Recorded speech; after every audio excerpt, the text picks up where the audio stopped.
मुल्क भर में आम इंतखाबात 2 रोज बाकी। उम्मीदवारों की इंतखाबी मुहिम का आज आखिरी रोज। इलेक्शन मुहिम खत्म होने में 9 घंटे बाकी हैं। 8 फरवरी को सुबह 8 से शाम 5 बजे बिला तातुल वोटिंग होगी। मुल्क भर में इंतखाबी साजो सामान और बैलेट पेपर्स की तरसील। इंतखाबी मुहिम का वक्त आज रात 12 बजे खत्म हो जाएगा। रात 12 बजे के बाद कोई भी शख्स किसी सियासी सरगर्मी में हिस्सा ना ले। इलेक्शन कमीशन के एलामिया के मुताबिक ज़ाब्ता अखलाक की खिलाफ वर्जी पर इलेक्शन कमीशन फौरी कार्रवाई करेगा। इंतखाबी अमल तक मीडिया पर हर किस्म के पोल सर्वे पर पाबंदी होगी। अदील वड़ाइश नुमाइंदा जूनियर न्यूज़ हमारे साथ मौजूद हैं। अदील, बताइएगा, सियासी सरगर्मियां जारी हैं, इलेक्शन कमीशन की जानिब से आज आखिरी रोज है, 9 घंटे बाकी हैं, तो कैसा माहौल देख रहे हैं आप? जी, रात 12 बजे ये सियासी सरगर्मियां हर सूरत में वाइंड अप करना होंगी। इलेक्शन कमीशन ने इलेक्शन एक्ट के तहत तमाम सियासी जमातों के हवाले से उनको ये पाबंद कर दिया है, एलामिया जारी कर दिया है कि रात 12 बजे के बाद कोई सियासी सरगर्मी किसी भी कॉर्नर मीटिंग, जलसे, जुलूस, रैली की सूरत में वो नहीं जारी रह सकती। तो इलेक्शन कमीशन ऑफ पाकिस्तान की जो अपनी तैयारियां हैं, अगर उनकी बात की जाए तो तमाम इंतखाबी मटीरियल जो है वो इस वक्त रिटर्निंग अफसरान के दफ्तर ECP ने पहुंचा दिया है और कल से मुल्क भर के जो प्रिजाइडिंग अफसरान हैं उनके हवाले ये किया जाएगा। सिक्योरिटी एहलकारों की बात करें तो 3 लाख के लगभग जो सिक्योरिटी एहलकार हैं वो इस वक्त डिप्यूट हो चुके हैं। पोलिंग स्टेशंस पे उन्होंने अपनी पोजीशन संभाल ली है।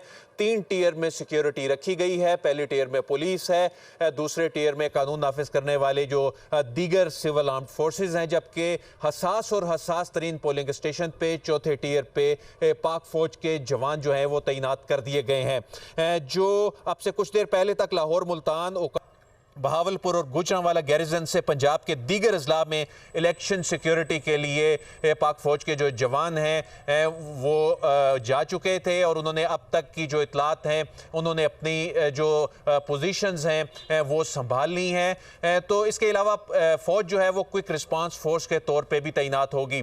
इस मरतबा इस इलेक्शन में इलेक्शन मैनेजमेंट सिस्टम जो है वो पहली मरतबा इस्तेमाल होने जा रहा है। जो इंतखाबात के नताइज गुज़िश्ता जो इंतखाबात में जो RTS इस्तेमाल हुआ था, इस मरतबा इलेक्शन मैनेजमेंट सिस्टम है, लेकिन इसका दायरा कार और इसका स्कोप जो है वो बहुत वसी है। तो इस हवाले से इलेक्शन कमीशन ने उसके भी कई जो टेस्ट हैं वो मुकम्मल कर लिए हैं, लेकिन ये देखना होगा कि इलेक्शन डे पे जब रिजल्ट कंपाइल किया जाएगा तो वो असल इम्तिहान इलेक्शन कमीशन का उस वक्त होगा। अगर हम 14 लाख अमले की बात करें तो तमाम जो अमला है बुनियादी तौर पर कल रात से ही वो डिप्यूट होना शुरू हो जाएगा। जब इंतखाबी मटेरियल उसको हैंड ओवर कर दिया जाएगा तो कल का दिन बुनियादी तौर पे इंतखाबी मुहिम के बगैर गुजरेगा। यानी सियासी जमातों को पाबंद किया गया है कि वो किसी भी मीडियम में वो इंतखाबी मुहिम जो है वो नहीं चला सकते जिससे किसी भी उम्मीदवार की हिमायत या मुखालफत का तासुर जाए।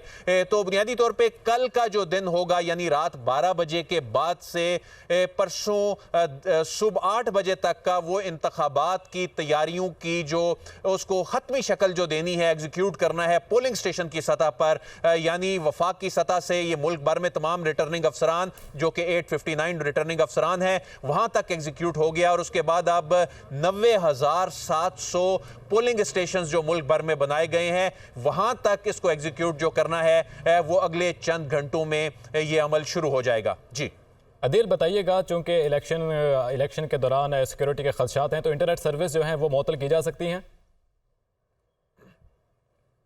जी, अभी तक यही कहा जा रहा है, हुकूमत की जानिब से कोई ऐसी तजवीज़ ज़ेर गौर नहीं है इंटरनेट सर्विस जो है उसको मुअत्तल करने के हवाले से। उसकी एक रीज़न ये भी है कि जो इलेक्शन के जो रिज़ल्ट कंपाइल होने हैं वो इंटरनेट के ज़रिए ही होने हैं। जो मोबाइल सेट्स जो हैं वो 90,000 से ज़ायद जो पोलिंग अफसरान हैं उनको जो सॉफ्टवेयर एक डेडिकेटेड VPN के ज़रिए उनको लिंक किया गया है जो इलेक्शन कमीशन का सर्वर है, जो डेटाबेसेस है उससे। तो ऐसे में ये मुमकिन नहीं है कि इलेक्शन के दौरान इंटरनेट सर्विसेज जो हैं उनको मुअत्तल करके इस अमल को स्मूथली चलाया जाए।